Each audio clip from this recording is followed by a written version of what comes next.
ഇന്നത്തെ നമ്മുടെ അത്താഴം കരിങ്കോഴി. കുഞ്ഞതൊട്ടുമില്ല.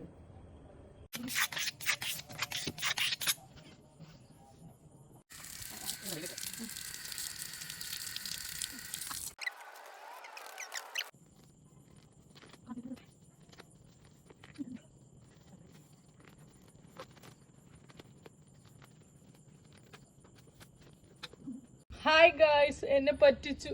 കരിങ്കോഴിയാന്ന് പറഞ്ഞ് ഞാൻ മേടിച്ചത്. ഇതിപ്പോ കരിങ്കോഴിയല്ല, വെള്ളക്കോഴി. അതിനൂടെ ഇത് നോക്കിട്ട് ഇത് എന്താ പറഞ്ഞാലും മറ്റേ രോഗത്തിൽ 2 മാസമായിട്ട് പട്ടിണി കിടന്ന പോലത്തെ കോഴി. ഇത് നോക്കിക്ക്, ഇത് ആർക്ക് വെക്കാനാ? പക്ഷെ 100 രൂപയെ ആയുള്ളു. ആ ചേച്ചി പറഞ്ഞേ 100 രൂപ തന്നാൽ മതി എന്ന് പറഞ്ഞ്. ഞാൻ ചേച്ചി കരിങ്കോഴി ഉണ്ട്, കുറേ നാളായി കരിങ്കോഴി മേടിച്ചിട്ട്. ഞാൻ കരിങ്കോഴിയും തേങ്ങാച്ചോറും കൂടെ വെക്കും. എനിക്ക് ഭയങ്കര ഇഷ്ടമാണ്. ഇറച്ചി കറുത്തിരിക്കും, നമ്മുടെ പോത്തിറച്ചിയൊക്കെ പോലെ, അതിലും ബ്ലാക്കാണ്. ഞാൻ അവിടെ ചെന്നപ്പോൾ അവർ പറഞ്ഞ് മുള ഇല്ലെന്ന് പറഞ്ഞപ്പോൾ എന്നെ തന്നെ ഒരെണ്ണം ഉണ്ട്, കുഞ്ഞതാന്ന് പറഞ്ഞ്. അപ്പം ഞാൻ പറഞ്ഞ ആന്ന് പറഞ്ഞു. അപ്പം ഞാൻ പറഞ്ഞ നമുക്ക് ഒരു നേരം കഴിക്കാമല്ലോ. ഇത് എനിക്ക് പോലും തിന്നാനില്ല. ഇത് നോക്കിക്ക്, ഇതെന്താ 1-2 മാസമായിട്ട് പട്ടിണി കിടന്ന പോലെ.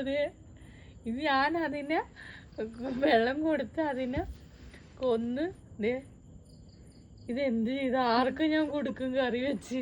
എന്തായാലും നാളെ കറി വെക്കുന്നുള്ളു, ഇന്ന് നൈറ്റ് ഇത് എടുക്കാൻ പറ്റില്ല. നാളെ എന്തായാലും ഞാൻ കുക്ക് ചെയ്യുന്ന വീഡിയോ കാണിച്ചു തരാം.